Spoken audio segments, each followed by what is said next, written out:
Assalamu alaikum students, welcome to my channel Knowledge Sphere।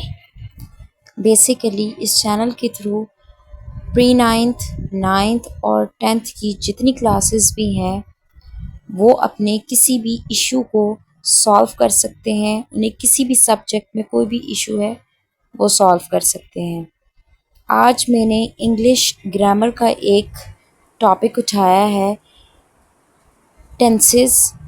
बहुत से बच्चों को इंग्लिश लिखने पढ़ने में बहुत ज़्यादा इशू होता है, तो हम इंग्लिश की बेसिक से स्टार्ट करते हैं।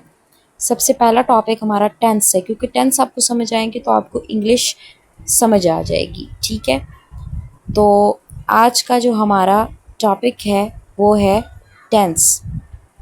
टेंस किसे कहते हैं? टेंस ज़माने को कहते हैं। बेसिकली टेंस की 3 टाइप्स होती हैं: present, past and future tense. Present tense वो टेंस होता है जिसमें आप वो काम कर रहे हैं जो अभी आपका चल रहा है, मौजूदा ज़माना। ठीक है, उसे क्या बोलते हैं? प्रेजेंट टेंस बोलते हैं। जो मौजूदा ज़माना होता है उसे क्या बोलते हैं? Present tense. पास्ट टेंस वो होता है गुज़रा हुआ ज़माना, और फ्यूचर टेंस होता है आने वाला ज़माना। समझ आ गई? Present, in which something is going on; past, in which something has gone; and future, in which something is going to be happened। आज मैं आपको प्रेजेंट टेंस के बारे में बताऊंगी। प्रेजेंट टेंस क्या होता है? प्रेजेंट टेंस मौजूदा ज़माना है। इसका आगे से इसकी डिवीज़न भी होती है। बेसिकली 4 हिस्सों में ये डिवाइड होता है। पहला होता है प्रेजेंट इंडेफिनिट टेंस। इसकी पहली टाइप प्रेजेंट इंडेफिनिट है। दूसरी टाइप इसकी प्रेजेंट कॉन्टिन्यूस है। तीसरी present perfect, and last is present perfect continuous. मैं आज आपको प्रेजेंट इस वीडियो में प्रेजेंट इंडेफिनिट के बारे में बताऊंगी। प्रेजेंट टेंस की एक टाइप प्रेजेंट इंडेफिनिट के बारे में समझाऊंगी। ठीक है, इसके बारे में आप डिटेल डिस्कशन करेंगे। ओके, तो चलिए आते हैं सबसे पहले प्रेजेंट इंडेफिनिट टेंस पे।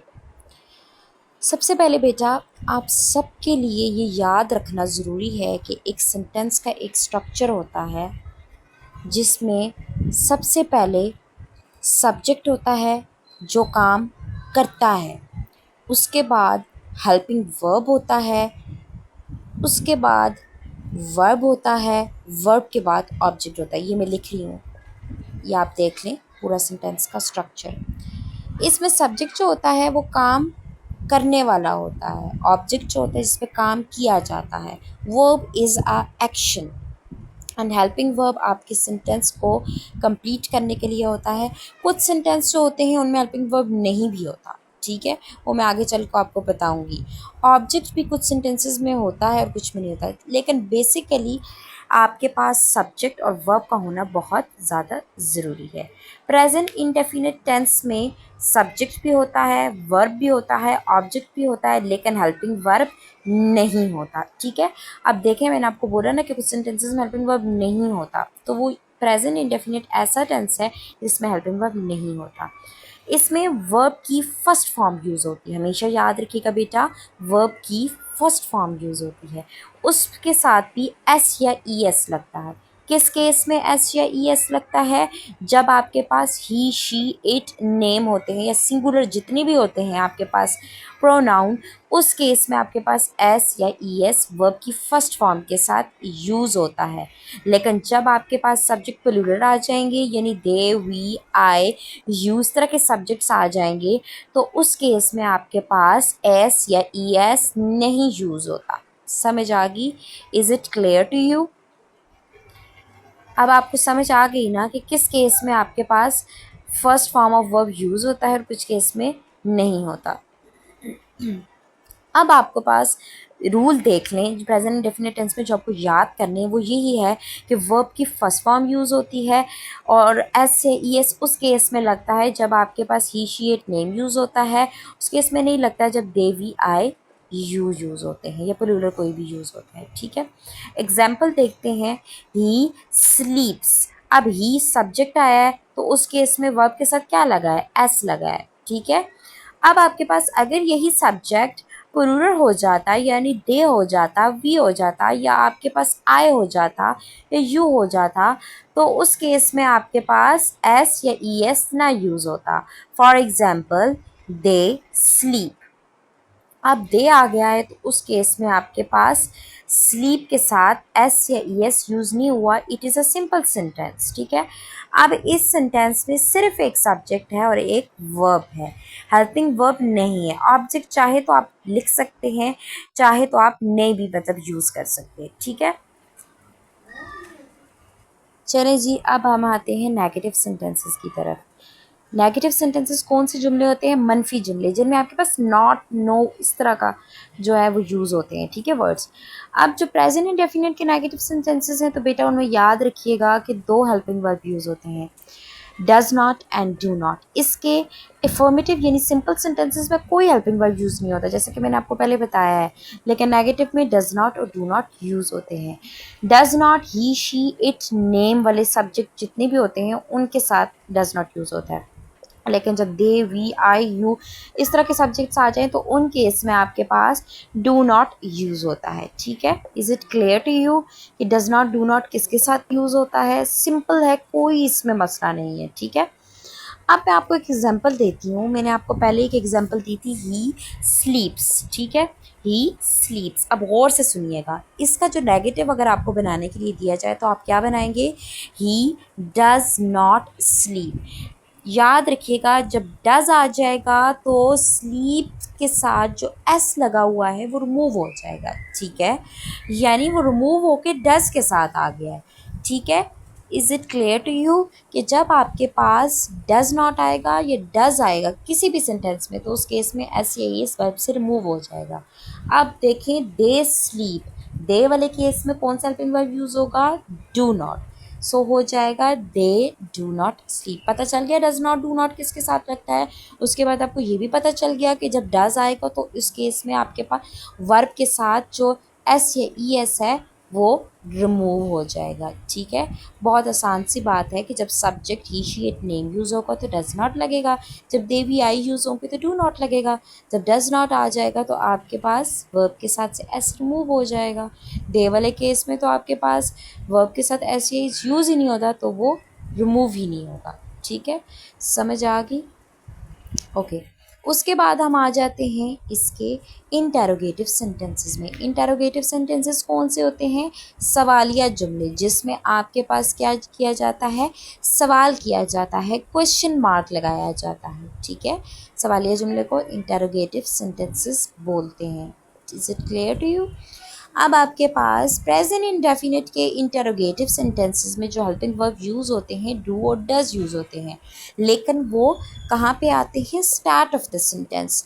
आपका सेंटेंस का जो शुरू है उधर क्या लग जाएगा, डू और डज लग जाएगा, ठीक है। फॉर एग्जाम्पल मैंने आपको एक एग्जाम्पल दी थी, ही स्लीप्स, ही वाले केस में मैंने क्या बोला था, कौन सा हेल्पिंग वर्ब लगेगा, डज लगेगा, ठीक है। आपको नज़र आ रहा है ये कौन सा सेंटेंस है, प्रेजेंट इंडेफिनिट। कहाँ से आपने पहचाना, वर्ब की फर्स्ट फॉर्म और एस से आपने पहचाना कि it is a present indefinite tense. Now अब आप देखें कि इसके इंटरोगेटिव बनाने के लिए बोला जाए तो आप क्या बनाएंगे, डज आपके पास ही आपके पास कौन सा सब्जेक्ट है, सिंगुलर है, तो उस केस में आपके पास डज लगेगा, तो डज शुरू में आएगा और ही उसी तरह स्लीप एस रिमूव हो जाएगा क्योंकि डज आया है। अगर आपके पास एग्जाम्पल है दे स्लीप, उस केस में दे के केस में क्या यूज़ होता है, डू, तो do comes at the start of the sentence, do they sleep, okay. और क्वेश्चन मार्क डालना बिल्कुल भी नहीं भूलना। बेसिकली आपके पास इंटरोगेटिव सेंटेंस का स्ट्रक्चर ये बनेगा कि do and does come at the start of the sentence and then there is a subject, subject के बाद आपके पास वर्ब। अगर उसके बाद डायरेक्ट ऑब्जेक्ट है तो आप लिख सकते हैं, अगर नहीं है तो आप सिंपल आप सेंटेंस को कंप्लीट कर लें और question mark at the end of sentence लिख लें, ठीक है।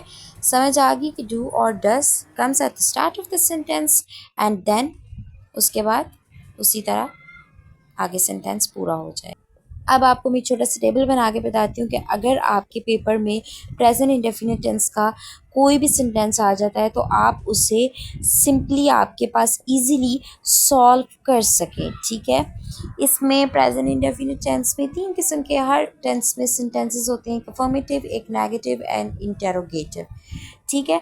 तो सबसे पहले मैं आपको बता देती हूँ, अफर्मेटिव सिंपल पॉजिटिव सेंटेंस होते हैं, ठीक है, जिसमें सबसे पहले फॉर्मेटिव सेंटेंस में वर्ब की फॉर्म बताई जाती है कि वर्ब की कौन सी फॉर्म यूज़ होती है।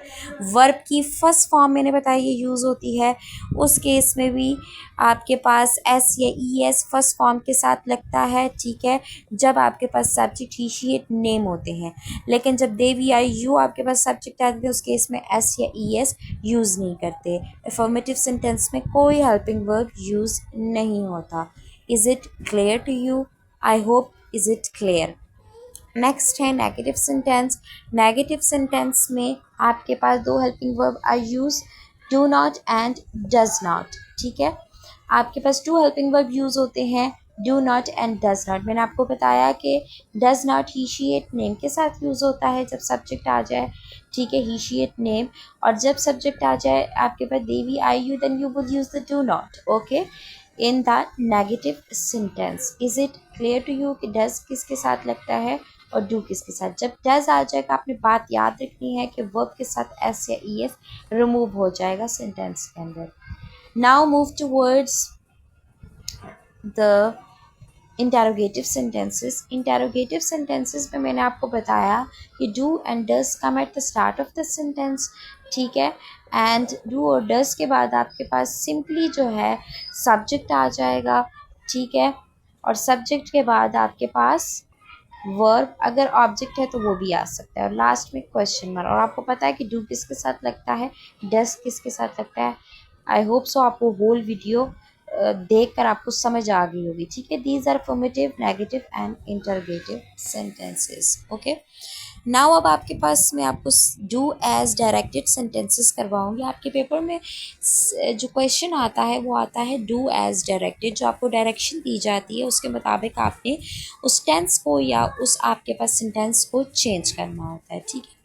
सबसे पहले मैं आपको एक छोटी सी एग्जांपल देती हूँ, he plays with football, okay.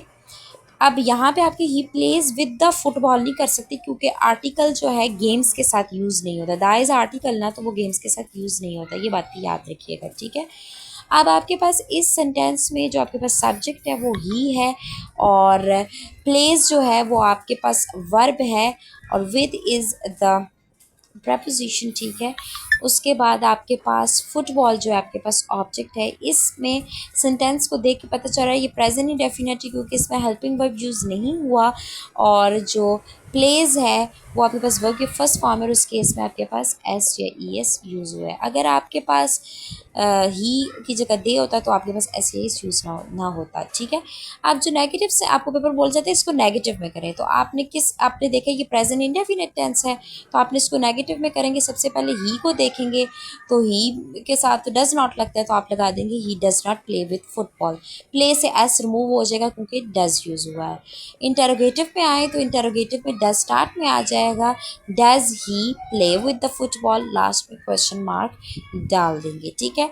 अब कुछ सेंटेंस ऐसे होते हैं जिनमें इंटरोगेटिव के साथ आपके पास नेगेटिव भी यूज़ किया जाता है, यानी उनको बोलते हैं इंटरोगेटिव प्लस नेगेटिव। जैसे फॉर एग्जांपल आपके पेपर में आता है he does not play with the football, convert it into the interrogative. तो इस केस में आप क्या करेंगे, आप लिखेंगे does he not play with the football, does उसी तरह स्टार्ट में आ जाएगा, उसके बाद सब्जेक्ट आ जाएगा, उसके बाद आप क्या लिखेंगे नॉट, फिर उसके बाद आप बाकी का सेंटेंस का हिस्सा लिख सकते हैं, ठीक है।